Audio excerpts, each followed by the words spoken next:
Hi అండి, అందరికీ నమస్కారం. నేను మీ మధ్యమడి గుణరత్నం. ఈరోజు మనం వీడియో నందు రైల్వే శాఖకు సంబంధించి కేవలం 10వ తరగతి అర్హతతోనే చాలా భారీ నోటిఫికేషన్ ఇవ్వడం జరిగింది. ఓకే, అవి దాదాపు 32,438 పోస్టులు ఇచ్చారు. కాబట్టి చాలా ఎక్కువ పోస్టులు ఇవి. ఖచ్చితంగా అవకాశం ఉన్న ప్రతి ఒక్కరూ కూడా అప్లై చేసుకోండి. ఇప్పుడు మనం ఈ వీడియోలో దీనికి ఎగ్జామ్ ప్యాటర్న్ ఏ విధంగా ఉంటుంది, చాలా సులభంగా ఉంటుంది అంటున్నారు.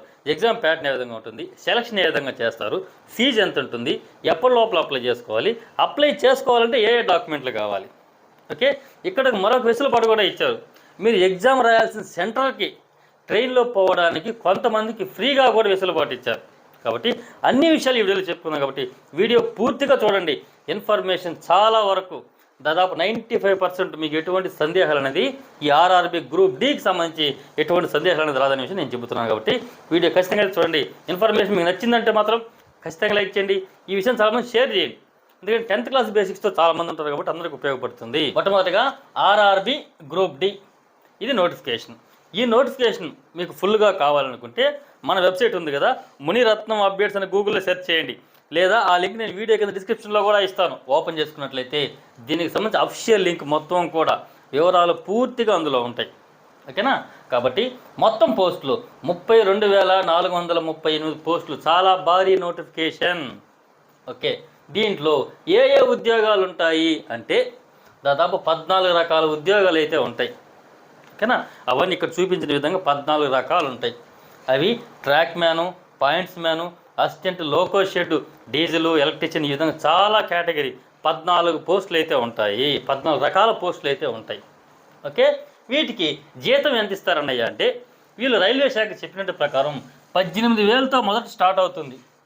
మీరు జాబ్లో జాయిన్ అయితే 18,000తో స్టార్ట్ అవుతుంది. అది దాదాపు 50,000 వరకు కూడా పెరిగే అవకాశం ఉందని అయితే చెబుతూ ఉన్నారు. ఓకే, నెక్స్ట్ దీనికి విద్యార్హత క్వాలిఫికేషన్ ఏముంటుందంటే 10th క్లాస్ అయినా ఉండొచ్చు, మినిమం 10th క్లాస్. లేదు 10th క్లాస్ లేదు, ఐటీఐ ఉన్నా కూడా పర్వాలేదు అంటున్నారు. ఓకే, లేదు న్యాక్ అంటే నేషనల్ అప్రెంటిస్ సర్టిఫికేట్, సపరేట్గా కోర్స్ తీసుకొని ఉంటారు అనమాట. ఈ న్యాక్ సర్టిఫికేట్ ఉన్నా కూడా మీరు అప్లై చేసుకోవచ్చు దీనికి, ఈ పోస్టులకి. ఓకేనా? ఇక్కడ కూడా కొంతమంది సందేహం రావచ్చు, అన్నయ్య 10th క్లాసు ప్లస్ ఐటీఐ 2 ఉండాలని అంటున్నారు. లేదు, ఇక్కడ చాలా వివరంగా ఇచ్చారు. 10th క్లాస్ అయినా పర్వాలేదు, లేదా ఐటీఐ. ఓకేనా? మరియు అని ఎక్కడ ఇలా. కాబట్టి 10th ఉన్నా అప్లై చేసుకోండి, లేదా మీకు 10th లేదా డైరెక్ట్ ఐటీఐ ఉన్నా కూడా అప్లై చేసుకోండి అంటున్నారు. ఓకే, నెక్స్ట్ దీనికి వయసు ఎంత ఉండాలి? 18 సంవత్సరాల నుండి 36 సంవత్సరాల వరకు ఉండొచ్చు. ఎప్పుడు 1/1/2005 వరకు మాత్రమే పరిగణలో తీసుకుంటారు. ఓకే, దీంట్లో సడలింపు ఏజ్ రిలాక్సేషన్ రిజర్వేషన్ బట్టి ఉంటుంది కదా, అదేవిధంగా జనరల్ వాళ్ళకైతే ఎటువంటి పొడిగింపు అయితే లేదు. నెక్స్ట్ ఓబీసీ క్యాండిడేట్స్ ఎవరైతే ఉన్నారో, అంటే బీసీ క్యాండిడేట్స్ ఎవరైతే ఉన్నారో వాళ్ళకి 3 సంవత్సరాలు సడలింపించి అంటే 39 సంవత్సరాల వరకు అప్లై చేసుకోవచ్చు. 18 నుంచి 39 వరకు వాళ్ళు అప్లై చేసుకోవచ్చు. ఎస్సీ ఎస్టీ వాళ్ళైతే 18 నుంచి 41 సంవత్సరాలు ఉన్నా కూడా ఈ పోస్టులకు అప్లై చేసుకోవచ్చు. ఓకే, నెక్స్ట్ దీనికి ఎక్కడ అప్లై చేసుకోవాలి, ఎక్కడ ఎన్ని ఖాళీలు ఉన్నాయి మాకు ఎలా తెలుస్తుంది అన్నయ్య అంటే దీనికి జోన్ల ప్రకారం ఇచ్చారు. మొత్తం 32,438 కదా, దేశవ్యాప్తంగా జోన్ల ప్రకారం ఇచ్చారు. కాబట్టి అవి సికింద్రాబాద్ జోను, న్యూఢిల్లీ, ముంబై, చెన్నై, ఈ విధంగా ఎన్ని జోన్లు అయితే ఇక్కడ ఫోటోలో చూపించిన విధంగా ఈ జోన్లలో ఏ ఏ పోస్టులు, ఎన్ని పోస్టులు ఉన్నాయి, మీ క్యాస్ట్కి మీ కేటగిరీకి ఎన్ని ఉన్నాయి అనే విషయాన్ని కూడా మొత్తం చూసుకోండి. ఇవన్నీ కూడా నోటిఫికేషన్లో ఇస్తున్నాను కానీ మన వెబ్సైట్లో ఉంటుంది, చెక్ చేసుకోండి. ఓకే, నెక్స్ట్ ఇక్కడ దాకా అర్థమైంది కదా అందరికీ. నెక్స్ట్ దీనికి సంబంధించి అప్లై ఏ విధంగా చేసుకోవాలంటే ఆన్లైన్లో చేసుకోవాలి. దీనికి సంబంధించిన లింక్ ఎక్కడ ఉందన్నాయి అంటే మన వెబ్సైట్లో ఉంది, మునిరత్నం అప్డేట్ సెంటర్ చేయండి, దాంట్లో ఉంటుంది. నెక్స్ట్ దీనికి స్టార్టింగ్ ఆన్లైన్లో అప్లై చేసుకోవడానికి జనవరి 23న లాగిన్స్ ఓపెన్ అయ్యాయి. అవి ఎప్పటి వరకు ఎండ్ అవుతుందంటే ఫిబ్రవరి 22వ తేదీ వరకు ఆన్లైన్ పెట్టుకోవచ్చు. నెక్స్ట్ ఫీజు కట్టేదానికి ఆన్లైన్లోనే ఫీజు పే చేయాలి. దానికి మాత్రం 23వ తేదీ 24వ తేదీ ఈ 2 తేదీలో మాత్రమే అమౌంట్ చెల్లించాలి. ఓకే, నెక్స్ట్ ఒకవేళ మీరు ఆన్లైన్లో అప్లై చేసిన తర్వాత మీరు పెట్టాల్సిన ఆప్షన్లు కానీ ఇంకేదైనా వివరాలు తప్పుగా పెట్టారు అనుకుంటే దాన్ని ఎడిట్ చేసుకోవడానికి చివరన 25, 26వ తేదీ ఫిబ్రవరి ఈ 2 రోజులు అవకాశం ఇస్తాము అంటున్నారు. ఓకే, నెక్స్ట్ దీనికి సంబంధించి ఫీజు డీటెయిల్స్ ఇక్కడ చాలామంది కూడా సందేహాలు రావచ్చు. మహిళలకి వైకల్యం ఉన్నవారికి, ట్రాన్స్జెండర్స్కి, ఎక్స్ సర్వీస్ మెన్లకి, ఎస్సీలకి, ఎస్టీలకి, మైనారిటీలకి, ఈబీసీ వాళ్ళకి ఫీజు 250 రూపాయలు ఉంటుంది. ఎంత? 250 రూపాయలు ఉంటుంది. ఈ 250 రూపాయలు కూడా వీళ్ళు ఈ రైల్వేకి సంబంధించి ఒక ఎగ్జామ్ పెడతారు కదా, ఆ ఎగ్జామ్కి మీరు అటెండ్ అయితే చాలు, ఆ 250 కూడా మీకు మళ్ళీ రీఫండ్ చేస్తారు, మీ అకౌంట్లో పడిపోతుంది. ఓకే, ఇక్కడ చాలామంది సందేహాలు రావచ్చు. అన్నయ్య ఈబీసీ అన్నారు కదా, 250 రూపాయలు ఫీజు అన్నారు, ఈబీసీ అంటే బీసీ క్యాండిడేట్సా అంటారు. ఓకే, కాదండి, బీసీ క్యాండిడేట్స్లోనే ఈబీసీ సర్టిఫికేట్ తెచ్చుకున్న వాళ్ళకి ఇది 250. ఈబీసీ సర్టిఫికేట్ అంటే ఓబీసీ వేరే, ఈబీసీ వేరే, ఇక్కడ కన్ఫ్యూజ్ అవ్వద్దండి. ఓకే, ఈబీసీ అంటే ఎకనామికల్లీ బ్యాక్వర్డ్ క్లాస్, అంటే బీసీ కులాల్లోనే ఆర్థికంగా వెనకబడి, అంటే వాళ్ళ కుటుంబ ఆదాయం సంవత్సరానికి 50,000 లోపు ఉంది అని మీరు ఎంఆర్ఓ ఆఫీస్ దగ్గర సర్టిఫికేట్ తెచ్చుకోవాలి. దాన్ని ఈబీసీ సర్టిఫికేట్ అంటే, ఇది ఆదాయ ధృవీకరణ అనమాట. ఈబీసీ సర్టిఫికేట్ అది ఉంటే 250 రూపాయల ఫీజు. ఓకేనా, అది లేదంటే క్యాస్ట్ ప్రకారంగా ఓబీసీ ఇస్తారు. ఇది క్యాస్ట్ పరంగా ఓబీసీ. కాబట్టి జనరల్ ఓబీసీ క్యాండిడేట్స్ అందరూ కూడా, అంటే బీసీ క్యాండిడేట్స్, మన స్టేట్లో బీసీ అనే వాళ్ళని సెంట్రల్ జాబ్కి అప్లై చేసేటప్పుడు ఎప్పుడు కూడా ఓబీసీ అంటారు. 500 రూపాయలు ఫీజు ఉంటుంది. ఇది క్లారిటీ కదా అందరికీ. నెక్స్ట్ బీసీ వాళ్ళు, అన్నయ్య మాకు 500 ఫీజు ఎక్కువ అనుకుంటే మీరు ఈబీసీ సర్టిఫికేట్ కూడా తెచ్చుకుంటే 250 రూపాయలు ఫీజు కట్టచ్చు. ఓకేనా, ఇక్కడ గమనించండి, 250 రూపాయలు మైనారిటీ ఉంటుంది. ఓకేనా, ఇక్కడ ముస్లిం కూడా వస్తారు. ఓకే, అంటే బీసీలో ముస్లిం కూడా ఇక్కడ వస్తారు కాబట్టి 250 రూపాయలు ఫీజు. ఓకే, నెక్స్ట్ ఇక్కడ 500 రూపాయలు ఫీజు అన్నాం కదా, ఎవరికి? జనరల్కి, ఓబీసీ వాళ్ళకి. ఇందులో మీరు ఎగ్జామ్ అటెండ్ అయిన తర్వాత 400 రూపాయలు మీకు మళ్ళీ రీఫండ్ అయిపోతుంది. ఓకేనా, ఇక్కడ సెలెక్ట్ అవ్వాలి, షార్ట్ లిస్ట్ అవ్వాలి, అవంతా కాదు, జస్ట్ మీరు ఆ ఎగ్జామ్కి అటెండ్ అయితే చాలు, 400 రూపాయలు మీకు రీఫండ్ అయిపోతుంది మీ అకౌంట్కి. అప్పుడు 100 రూపాయలు మాత్రమే మీకు కట్టినట్టు అవుతుంది. ఓకేనా, అదే మహిళలకి, ట్రాన్స్జెండర్కి, ఎక్స్ సర్వీస్ మెన్కి, SC, ST, minority, EBC certificate ఉంటే వికలాంగులకి, వీళ్ళకందరికీ కూడా 250 రూపాయలు మాత్రమే. ఇక్కడ మరొక విషయం గమనించండి, ఓసీ క్యాండిడేట్స్, బీసీ క్యాండిడేట్స్ ఎవరిలో కూడా మహిళలైనా కూడా వాళ్ళకు కూడా 250. ఇది గమనించండి, మహిళలకు అందరికీ కూడా 250. వాళ్ళు ఏ క్యాస్ట్ అయినా పర్వాలా, ఓబీసీనా, జనరలా, ఏదైనా పర్వాలా, మహిళలు అయితే వాళ్ళకి 250 రూపాయలు ఫీజు ఛార్జ్ చేస్తారు. ఈ ఫీజు పూర్తిగా మళ్ళీ మినహాయింపు ఉంటుంది, రీఫండ్ అయిపోతుంది. ఓకే, ఇది ఫీజు గురించి ఎటువంటి సందేహం లేదని అనుకుంటున్నాను.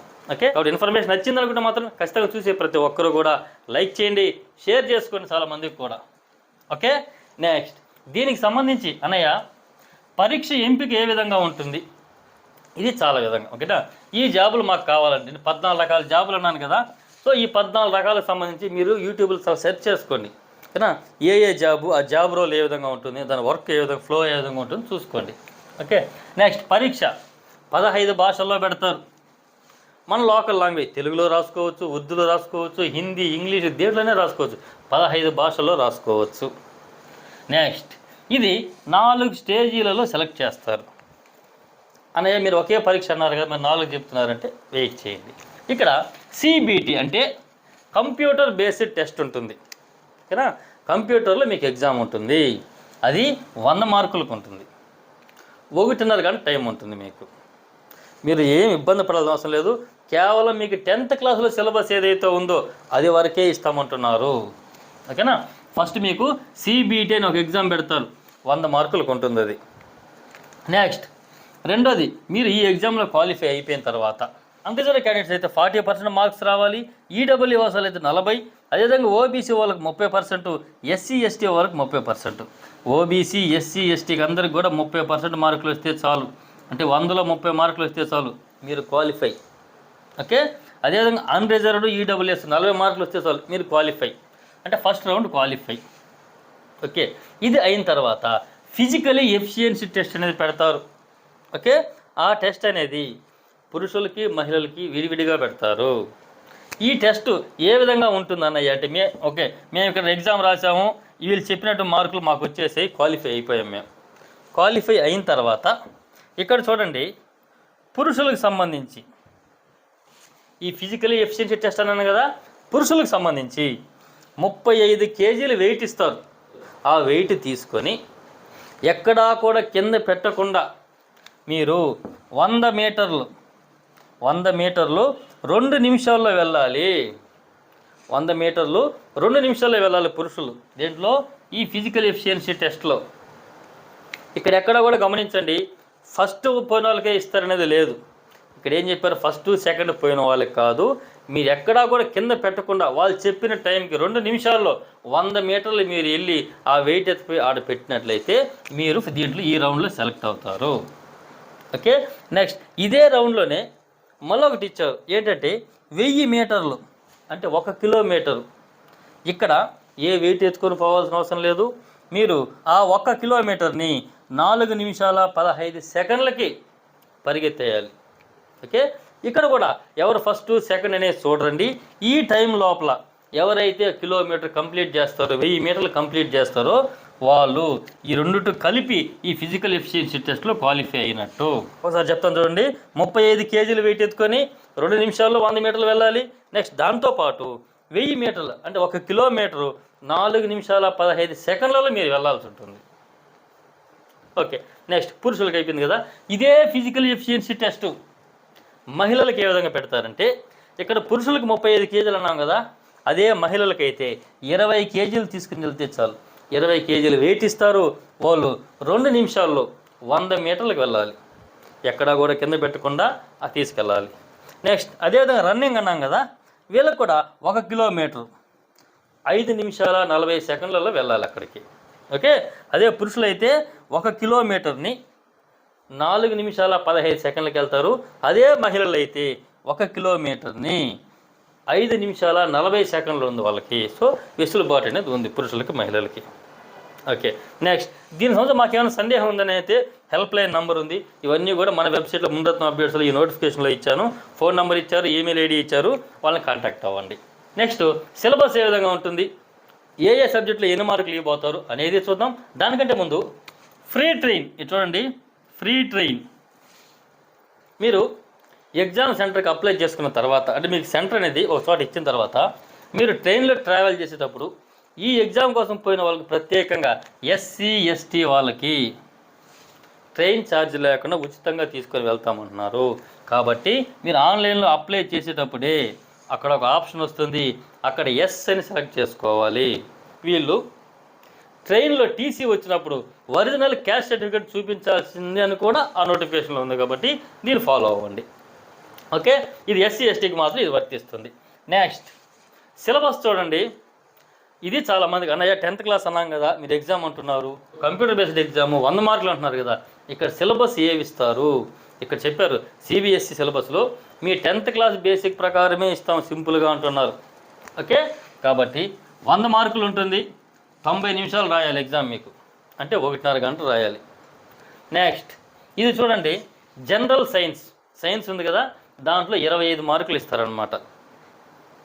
నెక్స్ట్ మ్యాథ్స్ 25 మార్కులు, జనరల్ ఇంటెలిజెన్స్ రీజనింగ్ 30 మార్కులు, జనరల్ అవేర్నెస్ కరెంట్ అఫైర్స్ 20 మార్కులు.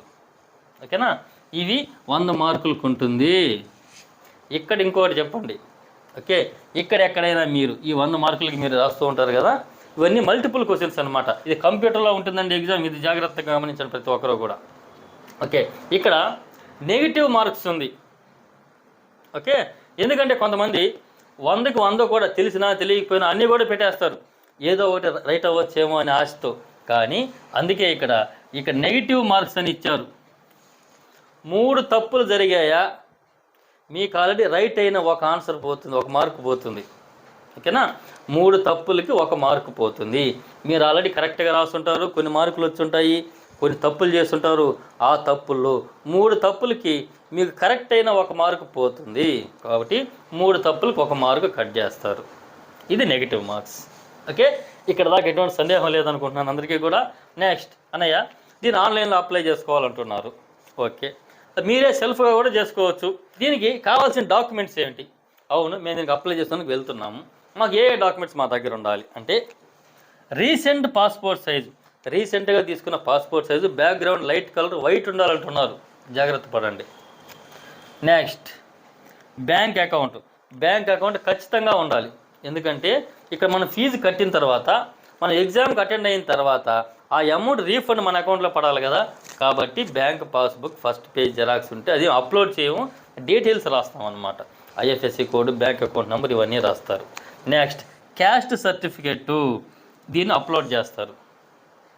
ఓకేనా, క్యాస్ట్ సర్టిఫికేట్ ఉండాలి.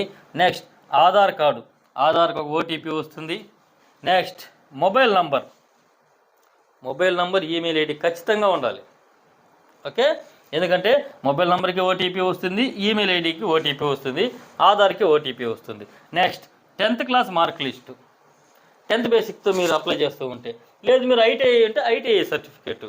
అదేవిధంగా ఫీజు తీసుకెళ్ళాలి, ఎంత ఫీజు అయితే చెప్పామో అంత ఫీజు. ఓకేనా, అది మీ దగ్గరలో ఇంటర్నెట్ షాప్లోనే వెళ్ళి అప్లై చేసుకోండి, లేదా మీరే సొంతంగా కూడా అప్లై చేసుకోండి. లేదన్నయ్యా మాకు తెలియదు మీరు అప్లై చేయించాలంటే నేను కూడా అప్లై చేయిస్తాను, కాంటాక్ట్ అవ్వండి. ఓకే, ఇది దీనికి సంబంధించి. కాబట్టి మీకు ఆల్మోస్ట్ ఆల్ ఈ ఆర్ఆర్బీ గ్రూప్ డికి సంబంధించి ఎటువంటి సందేహం లేదనుకుంటున్నాను. నేను ఇంత వివరంగా ఎందుకు చెప్పాల్సి వస్తుంది ఈ వీడియో అంటే 10th క్లాస్ బేసిక్స్తో చాలామంది ఉన్నారు కాబట్టి వాళ్ళకందరికీ ఉపయోగపడుతుంది, వాళ్ళకందరికీ కూడా చాలా వివరంగా చెప్పిన వాళ్ళం అవుతాము అనే ఉద్దేశంతోనే ఈ వీడియో చేస్తున్నాను. ఓకే, ఇక్కడ చాలామందికి ప్రధాన సందేహం ఏంటంటే అన్నయ్య ఈ 14 రకాల ఉద్యోగాలు ఏ విధంగా ఉంటాయి అనేది మీకు క్లారిటీ కావాలంటే యూట్యూబ్లో సెర్చ్ చేసుకోండి. ఆల్రెడీ ఈ డిపార్ట్మెంట్లో వర్క్ చేసిన వాళ్ళు ప్రతి ఒక్కరూ కూడా ఆ జాబ్ రోల్ ఏ విధంగా ఉంటుందో చెప్పున్నారు. ఓకేనా, ఈ పోస్టులు 14 పోస్టులు అన్నాం కదా, ఇవన్నీ కూడా మన వెబ్సైట్లో ఇచ్చాను వివరంగా. ఓకే, అవన్నీ కూడా చూసుకోండి. ఓకే, ఆల్మోస్ట్ అన్నీ కూడా అర్థమైంది అనుకుంటున్నాను. మన వెబ్సైట్ munirathnamupdates.com గూగుల్లో సెర్చ్ చేసుకోండి. ఓకే అండి, థ్యాంక్ యూ. ఇన్ఫర్మేషన్ ఉపయోగపడింది అనుకుంటున్నాను. ఉపయోగపడింది అనుకుంటే ఖచ్చితంగా లైక్ చేయండి. ఇన్ఫర్మేషన్ చాలామందికి ఉపయోగపడాలి అనుకుంటే మాత్రం షేర్ చేసుకోండి. ఓకే, థ్యాంక్ యూ అండి. నెక్స్ట్ అప్డేట్స్తో మళ్ళీ కలుసుకుందాం. అంతవరకు సెలవు. నేను మీ మధ్యమడి మునిరత్నం.